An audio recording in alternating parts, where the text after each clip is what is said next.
One size fits all is definitely not the mantra when it comes to the SUV market, with a lot of oversized version and underscaled models just the same, with, well, this one behind me fitting nicely in between. Hey, welcome to this edition of Road Warrior. I'm your host, Grant Robertson. Now behind me is the 2017 Ford Edge, a vehicle that really fits nicely into that mid-size segment and delivers exactly what you need, especially under the hood, and plenty of room on the inside. This is the Sport Edition that we see here, really delivering that horsepower under the hood, but most notably the exterior wow factor, in this case, the color. Now this is the Canyon Ridge Metallic, really giving you an earthy brown copper-like tone, and perfect for this summer month, giving that bronzy-like look to, well, match my skin tone. Now what I truly like is the overall stance of this vehicle, a little bit lower than a traditional, maybe full-size SUV, and on this particular model, again, with less chrome and, well, more subduing it. And what you see is the black accents, a lot of black tint, and even lower black fascia. Also like the fact that at the four corners we minimize, again, the overall chrome factor and gone with more, well, of a brushed metallic-like look. As for the overall numbers, this vehicle fits quite nicely into the mid-size segment, measuring in about 188 inches overall, wheelbase at about 112. Those numbers quite comparable to the likes of the Jeep Grand Cherokee. Now as for other numbers, what you're going to see is it's nearly just under 6 feet tall and just over 6 feet wide. Good numbers, but what I also like is the fact that it doesn't have that really off-road prowess that takes an SUV and elevates it quite hefty off the ground. This one snugging just a little bit more like a sedan-like feel with an SUV body.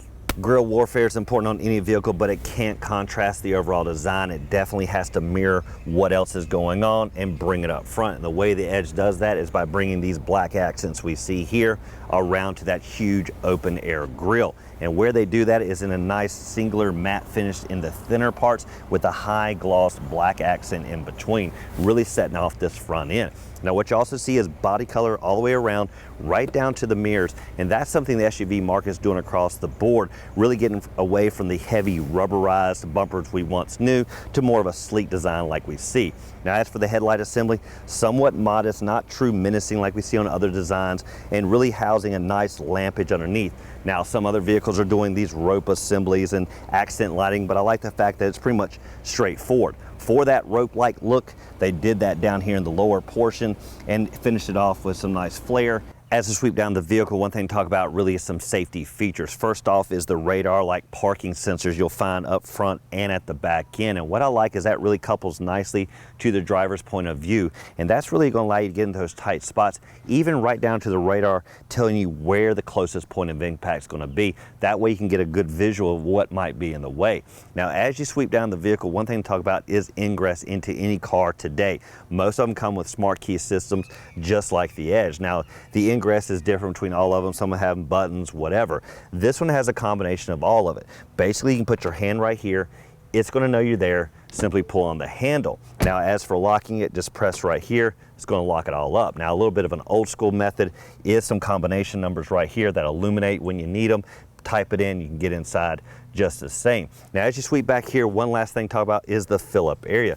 One area of security I'll always look at. Now, what you're going to find, well, there is no security, but what I do like is there is no cap as well. Pretty much meaning when you pop this open, grab the nozzle and throw it right in. Impressions are definitely going to be made by that grille warfare, but you got to leave them with a lasting impression as you drive by, so the back design is just as important. And what I like here on the Edge is they deliver it quite well, really with this sweeping rear hatch that from the profile gives it really an aerodynamic like look. Now I like the fact we have a huge bank of glass, really dark and rich when it comes to the tint, again coupling nicely with all the black accents. Now as for the spoiler, you're going to notice a massive one here. It really elongates the overall roof line, allowing that air to really sweep past this vehicle. Now body color continues on around to the back end with just a little bit of rubber cladding down low.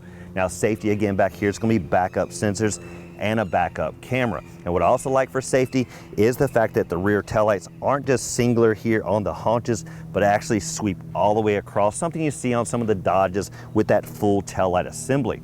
Lastly, really is the hatch design and the operation. And what I like here is it is power. Now let's see if we can get this to work, the hands-free approach. That pretty much means you're going to wave your leg there and it's going to rise to the occasion. Of course, you can use the button here or on the handle. Now, once it's open, what you're going to see is around about 39 cubic feet of space with the second row in place. Now, as you fold that down, it's going to almost double and give you a lot more options, especially with that split design when it comes to that second row. Now, looking a little bit deeper at the second row, again, what you're going to notice is kind of an 80-20, 70-30 kind of split, allowing you to transitions from people to cargo and a little combination of both. Now, what I also like is when you're at the back area there are two quick release buttons that allow you to press and tumble these forward. Now, they're not powered in the sense where they won't come back up, but allows you, if you're filling this vehicle, to simply fold these down with the press of a button. Now, if you happen to be up here in the second row, you can simply pull the handle here on the hip area and it's going to lay flat. Even better, with the amount of leg room and space you have back here, no need to actually get rid of the headrest. Now, again, with this combination, we can seat people and cargo in multiple fashions. One thing I like to look at on any SUV or vehicle just the same is, well, the legroom numbers here in the second row, because after all, the backseat drivers are going to be the biggest complainers, but not in this vehicle. What I like is the mere fractions of difference from front to back. And what you're going to find back here is about 40 inches of legroom, about 2 inches less than the front. And what does that mean? Well, my 6-foot-plus frame easily fits inside, and even better, with this curving right here at the back of the seats, that's even giving you a little bit more breather room. Now, as for other comfort, what you're going to find is a decent elbow support right here in the middle. Again, it's elevated off of the seat cushion, really giving you nice elbow support, and even better, 2 cup holders. Lastly is airflow with 2 position vents, really nice and up high, and well, even heated seats. Not really good right now during the summer though. Backseat drivers are going to demand comfort, well, and connectivity. You're going to find that in the form of 2 power supplies, specifically the old DC version or the good old AC that you take from the house, plug it in right here. Now, the one thing I would have preferred is really a USB connection, which is truly found more on the front side. But if the people bring the right connections, they'll be able to charge up right here. To continue that overall sports theme that you see on the outside, they brought it right here to the front occupants, really in the form of the sports style seating with the side bolstering. Now, what I like is they're not too snug, pretty much meaning anyone can find their overall comfort. Also, comfort can be found when it comes to the elbow support, really right here in the center console with its padded surface and here on the door. And the reason you can do that is because the overall width, there's enough room to deliver both here and here. Now, everything you need for the driver and passenger is really found right down the center. Again, with the center console, the dual cup holders. Now, cup holders can be found pretty much everywhere in this vehicle, even right down to the door. Now, what I also like is when it comes to the shifter. Now, standard shifter right here, but the sport mode isn't found in the form of here, but instead nice paddle shifters, pretty much meaning keep your eyes on the wheel and shift right here on the fly. For connectivity now in the back, again, you have the power supplies, but up front you have 2 USB connections. Now, both of those are going to allow you to do Apple CarPlay when it's connected. And of course, if you have an Android device, it will do the same. Now, one thing I noticed is because it's a little bit further back, it does take a little bit of extra effort to really squeeze your hand in there to get them. Now, what I'd prefer is to bring this surface actually out just a hair, allowing you not to have to get in there. Now, beside it is quite a deep niche as well, and that's where you can put your device and store it. Now, one thing to note, if you do let anything down there, again, it's kind of a stretch down to actually reach those items.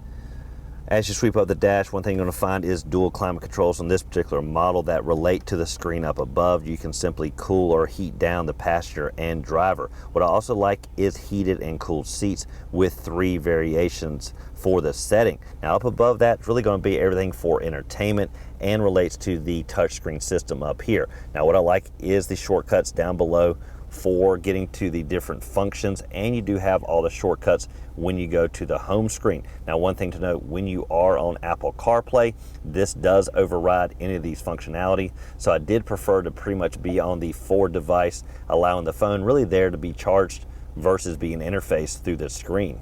On the steering wheel, you're going to find multiple buttons that really take a little bit of getting used to, but once you figure it out, it's really easy to understand. On the right side, really is going to be volume control and entertainment functions with the area up here really for the right side of your gauge cluster. On the left side, it's going to be your adaptive cruise control, allowing you to set it, as well as changes to your left side gauges. Now, what I'm referring to is in your gauge cluster, there's a left side quadrant for information, and on the right side, other information with a typical analog speedometer in the middle. Now, what I do like is with a little bit of navigating here on the left side, you can find the digital readout for your speed and all the lane departure warnings right there on that screen as well. If you're looking for a little niche, look no further than the top of the dash, because there's a nice little hidden console up here. Press it, and what it reveals is a nice little storage area, maybe to keep your sunglasses or tissues or whatever, basically there when you need them.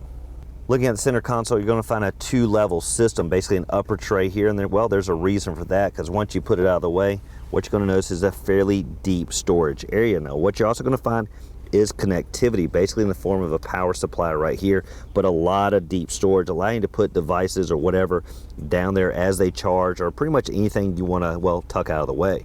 Fancy houses have hidden rooms, so this fancy car, well, has hidden places. This one found right behind the center cluster. Now, this is a pass-through to the front occupants, basically allowing you to put a device in here, maybe hide it away as you're away from the vehicle, or maybe charge a device that's hooked up to the USB. But either way, it is an added storage area should you need it. With this Sport Edition, one thing you expect, well, is sport under the hood, and it doesn't come as an option, but standard equipment. Now, what you're going to find here is specifically a 2.7 liter EcoBoost V6 twin turbocharged engine. Now, it's going to deliver around about 315 horses and 350 foot-pounds of torque, and again, that comes standard automatically in all-wheel drive. That versus the standard SE, SEL, and Titanium models, that's going to come equipped with a standard 3.5 liter V6 engine. Now, it's going to deliver around about 280 horses and 250 foot-pounds of torque. Now, respectively, both average about the same in fuel economy, with the as tested getting somewhere between 17 to 24 miles per gallon. One size fits all is a mantra we don't throw around the SUV market, but when it comes to this one, specifically in the mid-size segment, it definitely, well, handled what I threw at it. And what I like with the 2017 Ford Edge is exactly that. Plenty of room for 5 people and their cargo, and for this Sport Edition, plenty of horsepower to get them down the road. Now, as always, thank you for watching this edition of Road Warrior. Keep both hands on the wheel and eyes straight ahead.